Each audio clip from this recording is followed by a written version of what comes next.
এই মুহূর্তে আরজিকরের ঘটনা নিয়ে তোলপাড় গোটা রাজ্য। আরজিকর হাসপাতালের তরুণী চিকিৎসক ধর্ষণ ও খুনের ঘটনায় তার সুবিচার চেয়ে পথে নেমেছিলেন হাজার হাজার সাধারণ মানুষ ও ডাক্তারেরা।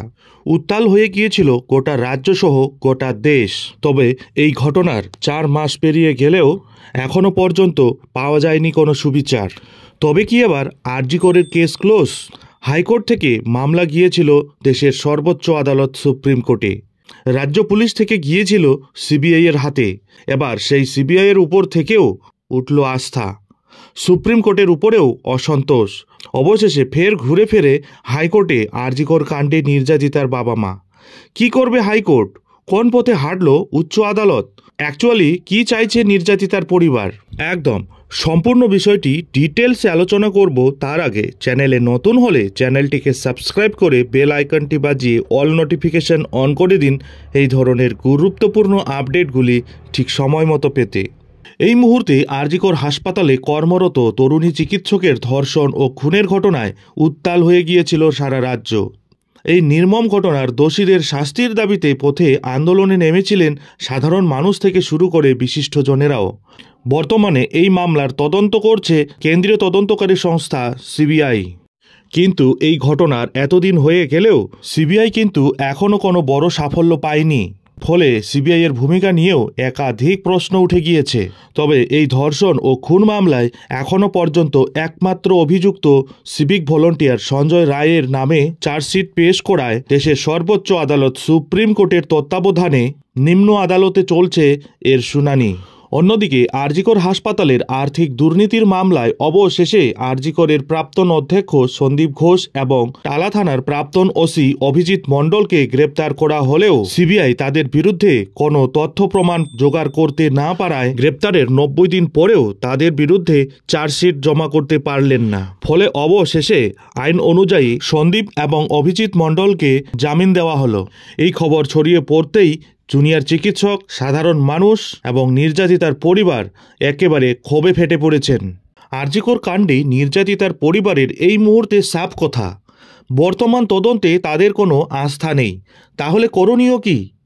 বন্ধ হয়ে যাবে তদন্ত? না, নতুন করে মেয়ের খুনের তদন্ত চেয়ে হাইকোর্টে মামলা আরজিকরে ধর্ষণ ও খুন হওয়া চিকিৎসকের বাবা মার। একটাই দাবি, তদন্তের নামে সব তথ্য প্রমাণ লোপাট হয়ে গিয়েছে, তাই নতুন করে মেয়ের খুনের তদন্ত চান তারা। আর আদালত দ্রুত সেই তদন্ত নতুন করে শুরু করার নির্দেশ দিক। কারণ অলরেডি ট্রায়াল শুরু হয়েছে, সাক্ষ্য গ্রহণ চলছে। এই অবস্থায় এখনই আদালত হস্তক্ষেপ না করলে পরিস্থিতি আরও হাতের বাইরে চলে যাবে বলে আশঙ্কা প্রকাশ করেছেন তারা। এরপরই বিচারপতি তীর্থঙ্কর ঘোষের চরম নির্দেশ। এই মামলার অনুমতি দিয়ে মামলায় সিবিআইকেও যুক্ত করার নির্দেশ দেন তীর্থঙ্কর ঘোষ। অথচ একটা সময় কলকাতা পুলিশের উপর থেকে ভরসা উঠে গিয়েছিল নির্যাতিতার পরিবারের। ভরসা রেখেছিলেন সিবিআইয়ে। তারপর একে একে সিবিআই, সুপ্রিম কোর্ট, এমনকি বিশিষ্ট বর্ষিয়ান আইনজীবী বৃন্দা গ্রোভারের উপর থেকেও আস্থা উঠে গিয়েছিল নির্যাতিতার পরিবারের। একাধিক শুনানির পরেও আশানুরূপ অগ্রগতি হয়নি আরজিকর মামলার। আরজিকরের ডাক্তারি ছাত্রীকে ধর্ষণ ও খুনের মামলায় গত শুক্রবারই জামিন পেয়েছেন আরজিকর মেডিকেল কলেজের প্রাক্তন অধ্যক্ষ সন্দীপ ঘোষ। এমনিতেও কেন্দ্রীয় তদন্তকারী সংস্থার ভূমিকা নিয়ে আগেও তুমুল ক্ষোভ প্রকাশ করেছিলেন আরজিকরের তরুণী চিকিৎসকের বাবা মা। আর এবার যখন সন্দীপের জামিনের কথাটা শোনেন তখন কান্নায় ভেঙে পড়েছিলেন তারা। তারপর বলেছিলেন, আশা হারালে তো চলবে না, বিচার ছিনিয়ে আনতেই হবে। সেই বিচার ছিনিয়ে আনতেই কি তবে ফের কলকাতা হাইকোর্টে নির্যাতিতার বাবা মা? যদিও কোনোভাবেই বিচার প্রক্রিয়া বন্ধ করা যাবে না বলে জানিয়ে দিয়েছেন বিচারপতি তীর্থঙ্কর ঘোষ। এদিকে আগামী 24শে ডিসেম্বর সিবিআইকে তদন্ত নিয়ে রিপোর্ট পেশ করতে নির্দেশও দেওয়া হয়েছে। একই সঙ্গে এটাও স্পষ্ট করেছেন ট্রায়াল কোনোভাবেই বন্ধ করা যাবে না। সুপ্রিম কোর্ট এই তদন্তে নজরদারি করছে, কিন্তু পরিবারের যদি কেউ সেই তদন্ত নিয়ে কোনো আপত্তি করে থাকেন সে ব্যাপারে হাইকোর্ট নজরদারি করবে, তাতে কোনো বাধা নেই। আগামী দিনে 14 দিন পর তদন্তে অগ্রগতির রিপোর্ট নেওয়া যায় কি না সে ব্যাপারে আগামী 24শে ডিসেম্বর আলোচনা করে সিদ্ধান্ত নেবে কলকাতা হাইকোর্ট। এটাও এশিওর করে দিয়েছেন তিনি। কিন্তু অবশেষে এবার প্রশ্ন হলো, সিবিআইয়ের উপর থেকে আস্থা উঠে গেল কেন নির্যাতিতার পরিবারের? তা জানতে একটু ফ্ল্যাশব্যাকে যেতে হবে।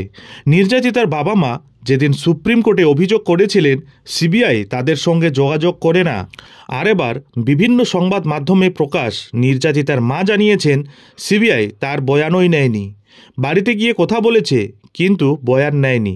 তবু আপাতত সিবিআইয়ের উপর ভরসা রাখতেই হবে, কারণ হাইকোর্ট বলেছে তারা নজরদারি চালাবে। এখন এর বেশি কিছু বলতে পারবো না। ফলে এবার দেখার বিষয় হলো আপাতত আর.জি. কর কাণ্ডে তদন্ত কোন দিকে মোড় নেয়।